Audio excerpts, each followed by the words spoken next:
Assalamualaikum warahmatullahi wabarakatuh. Nah, hari ini materi IPA-nya yaitu tentang pesawat sederhana.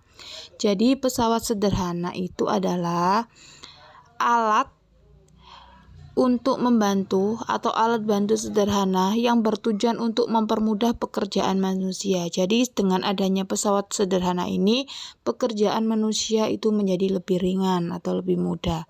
Nah, manfaatnya antara lain yang pertama yaitu untuk meningkatkan besar gaya angkat atau dorong pada suatu objek, contohnya dengan adanya tuas atau pengungkit.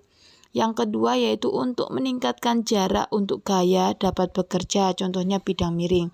Dan yang ketiga yaitu dapat mengubah arah gaya yang bekerja seperti kapak kayu. Nah, macam-macam pesawat sederhana antara lain yang pertama yaitu katrol. Nah, katrol ini terbagi menjadi 3 ya. Ada katrol tetap. Nah, katrol tetap itu contohnya seperti tiang bendera, sumur timba yang menggunakan katrol. Zaman dulu itu sumur pakai katrol, itu katrol tetap. Jadi tiang bendera itu menggunakan katrol tetap. Nah, katrol tetap itu bentuknya seperti ini, hanya ada satu cabang ke bawah ya, di mana ada FK. FK di sini adalah gaya kuasa. Di sini ada FB yaitu gaya beban. Nah, jadi kalau misalnya rumusnya katrol tetap itu FK atau gaya kuasa, gaya yang terletak pada kuasa sama dengan gaya yang terletak di beban. Kalau misalnya di kuasanya itu 20 Newton, berarti gaya bebannya juga ikut 20 karena dia tetap ya. Kemudian yang kedua itu ada katrol bebas.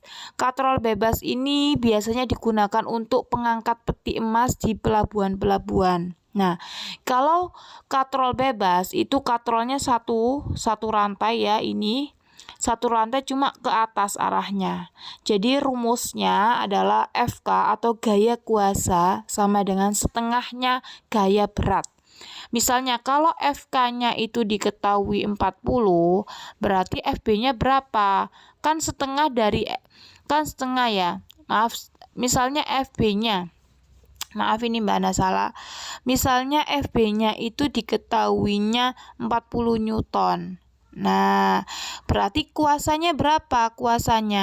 Berarti kuasanya adalah setengah dari gaya berat. Berarti setengah dari 40 berapa? 20. Jadi setengahnya dari gaya berat. Itu untuk katrol bebas.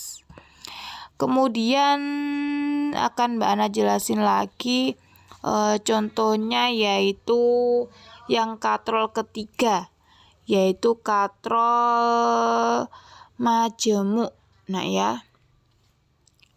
Nah, di sini ada katrol majemuk. Jadi katrol majemuk ini biasanya digunakan untuk mengangkat berat benda, biasanya digunakan pada pabrik atau industri. Nah, katrol majemuk ini rantainya tidak satu tapi 2 ya, seperti ini. Jadi rumusnya adalah FK sama dengan setengah kali gaya berat. Rumusnya sama dengan katrol bebas. Jadi gaya kuasanya itu sama dengan setengah kali dari gaya berat.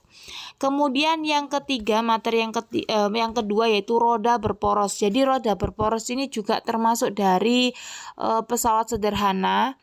Fungsinya untuk memperkecil gaya untuk menggeser suatu benda dengan meminimalkan gaya geseknya.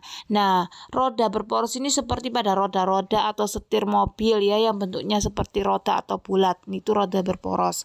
Kemudian rumusnya adalah KM. KM itu adalah keuntungan mekanis. Keuntungan mekanisnya atau KM-nya sama dengan R roda atau jari. R itu jari-jari ya, jari-jari roda dibagi jari-jari poros. Itu adalah rumus dari roda berporos. Kemudian yang ketiga, pesawat sederhana yang ketiga yaitu bidang miring. Bidang miring ini fungsinya yaitu untuk memperkecil usaha saat memindahkan beban yang berat. Bidang miring itu seperti contoh pada menurunkan benda di truk. Di truk itu harus ada papan miringnya biar lebih mudah untuk menurunkan ya atau memindahkan benda. Nah, ini bidang miring harus ada sisi miringnya. Nah, rumusnya sendiri yaitu adalah KM KM sama dengan W per F sama dengan S per H, di mana W itu adalah berat beban, F itu adalah gaya, satuannya Newton, S itu adalah panjang atau jarak, satuannya meter. Yang ini ya gambarnya sisi miring itu S-nya, H itu adalah ketinggian, satuannya meter atau tinggi H itu.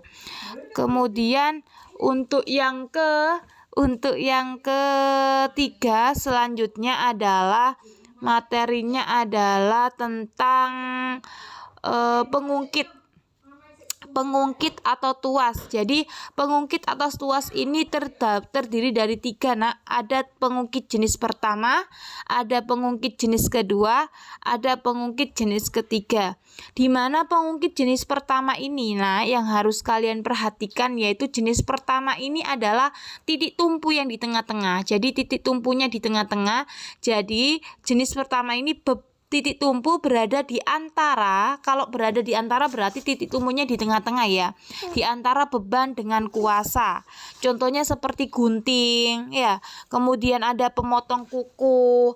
Nah, yang kedua yaitu pengungkit jenis kedua, di mana pengungkit jenis kedua ini, Nak, bebannya ini berada di antara kuasa dengan titik tumpunya. Contohnya seperti apa? Seperti pembuka kaleng, pemecah kemiri, itu pengungkit jenis kedua. Kemudian pengungkit jenis ketiga yaitu kuasanya. Kuasanya ini terletak di antara, jadi kalau di antara itu dia di tengah-tengah, di antara titik beban dengan titik tumpu. Contohnya apa? Sekop, pinset, sapu, itu dia kuasa ya. Kemudian jadi itu sapu itu termasuk jenis ketiga ya, pengungkit jenis ketiga. Jadi kalau intinya, Nak, kalau tuas itu dia harus ada titik tumpu ya. Rumusnya adalah KM sama dengan W per F sama dengan LK per LB. Jadi W itu berat, F itu gaya, LK itu adalah lengan kuasa, dan LB itu adalah lengan beban. Jadi yang mana lengan beban itu? Lengan beban itu berarti titik tumpu menuju ke bebannya, itu namanya lengan beban. Sedangkan LK itu titik tumpu menuju gayanya, itu disebut LK, lengan kuasa. Jadi gaya itu temannya adalah kuasa, sedangkan berat temannya dengan beban. Jadi itu pembahasan tentang pesawat sederhana. Silakan difahami, jika ada pertanyaan silakan ditanyakan ya.